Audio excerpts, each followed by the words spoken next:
ba léegi ci lu ñuy yombalal mooy ñu am concentration bu ñuy julli. ñaareelu point ba léegi mooy booy julli mooy xamal ni julli bi mooy lien la ak sa diggante ak sa borom subhanahu wa taala.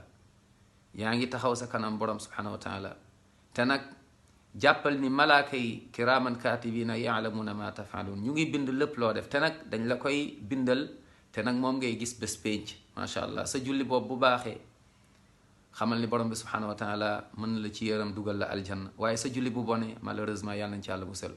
kon booy julli na nga xam ne kon yow rek nekkuloo fi, malaaka yi ñu ngi lay gis te ñu ngi marqué, ñu ngi noté, ñu ngi seede, waaye borom bi subhanahu wa taala mu ngi lay gis te mu ngi subhanallah rëcculoo ko. kon ci sa biir julli na nga bàyyi xel mooy que ni màggaayu ki tax nga taxaw mooy borom bi subhanahu wa taala. booy jàng na nga bàyyi xel ci li ngay jàng, bul nekk rek di jàng baak li sa julli yàqamti génn ci, déedéet.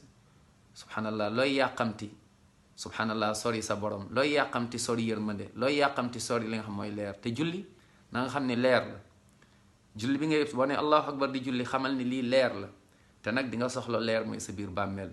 kon sa julli bu baaxee leer boobu da lay fekk sa biir bàmmeel, sa julli bu baaxee leer boobu da lay fekk bés penc, waaye bu bonee lëndëm la bàmmeel waaye lëndëm la bés penc. yàlla nañ ci yàlla musal. kon concentré wul incha allah.